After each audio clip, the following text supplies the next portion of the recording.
السلام علیکم ورحمۃ اللہ وبرکاتہ۔ یہ دیکھیں ہم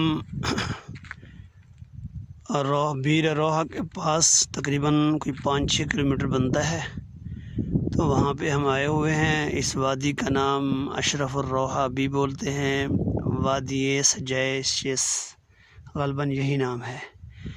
تو یہ جو آپ دیکھ رہے ہیں یہ رسول اللہ صلی اللہ علیہ وسلم کو مصلی ہے۔ آپ علیہ الصلوۃ والسلام نے یہاں پہ نماز عطا فرمائی ہے۔ غزوہ بدر سے ممکن آتے ہوئے یا جاتے ہوئے یہاں پہ قیام فرمایا آپ صلی اللہ علیہ وسلم نے۔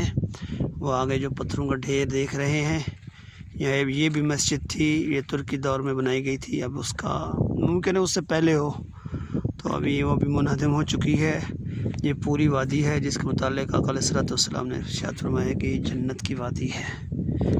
اور ایک اور حدیث مبارکہ کے اندر آتا ہے جس کا مفہوم یہ ہے کہ میں دیکھ رہا ہوں کہ موسیٰ ابن عمران یعنی حضرت موسیٰ علیہ الصلوۃ والسلام اپنی اونٹنی کے اوپر ادھر سے حج کے لیے گزر رہے ہیں، اور فرمایا کہ جب تک حضرت عیسیٰ ابن مریم یہاں اس وادی سے نہیں گزریں گے اس وقت تک قیامت قائم نہیں ہوگی۔ یہ دیکھیں آپ، اس پہاڑ کے دامن کے اندر یہ مصلی ہے، اور یہ وہ مبارک وادی ہے جس سے آقا علیہ الصلوۃ والسلام گزرے ہیں۔